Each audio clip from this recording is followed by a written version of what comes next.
In 2 years, this overburdened stretch of Highway 4 will be nothing but a bad memory. This State Route 4, using NREX data, is probably the worst commute during peak hours. It happened because this area became one of the fastest growing populated areas in the entire United States. Because they built many, many homes out here over the years, but the highway system, the transportation system, wasn't adapted, modified to accommodate all that growth. So when you start in Brentwood in the morning, you do what I call the 1 foot shuffle. You travel a foot and you stop, you travel a foot and you stop. The traffic is so bad during peak hours. And then at night they do the opposite. They come back home to spend time with their families. And so it's a very, very difficult commute every single day. For the last 20 years, something like 15% of all the new housing in the Bay Area, the fourth largest metropolitan area of the United States, were built out here in eastern Contra Costa County. So the infrastructure to get people home from work it's really a big project for literally thousands of people.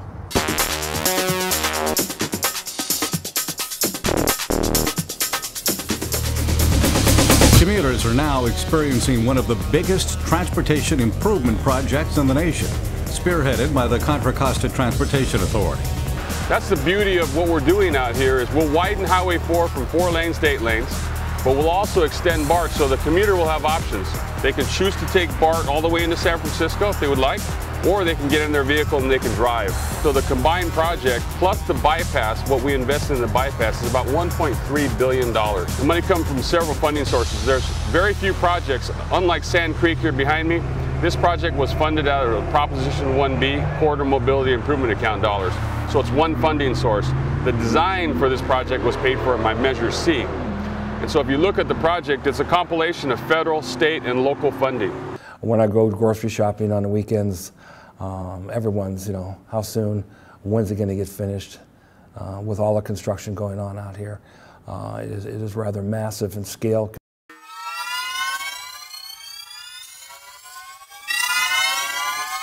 Well, I'll show you the transformation. So you have false work up on this structure here at Loveridge. This is probably the most complex staging and bridge work package, construction package, and this was the first one that was advertised and awarded. Very, very complicated. You build a half a structure, you're raising the profile, you're lifting the roadway up, you're dropping the ramps down, the elevation down. You've got a narrow work window in through here, and you can see the transformation of the on-ramps, the off-ramps.